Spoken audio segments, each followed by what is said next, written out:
দমদমে প্রাক্তন ফুটবলারের জমি দখলের অভিযোগ উঠল। প্রাক্তন ফুটবলার গৌতম সাহার জমি দখল করে নেওয়া হয়েছে এমনই অভিযোগ উঠছে। অভিযোগ স্থানীয় এক ব্যক্তির বিরুদ্ধে। দমদম থানায় অভিযোগও দায়ের করেছেন।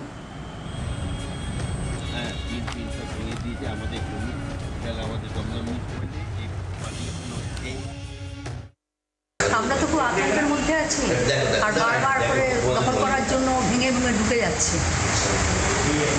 কি কতটা আতঙ্কে রয়েছেন এখন? ভালোই আতঙ্কের মধ্যে রয়েছি, কারণ বাড়িতে 3-4 মতো লোক।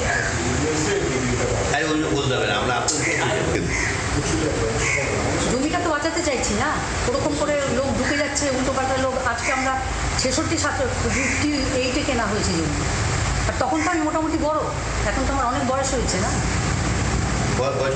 আমি তো সবই জানি, আমার 73 বছর বয়স। বাবা যখন কিনেছে তখন তো আমি বড়, সবই তো জানি। এত বছর কেউ বললো না যে জমিটা না, এতদিন ধরে কেউ আসেনি, কোনো না। এখন ইদানিং এগুলো উৎপাত হচ্ছে।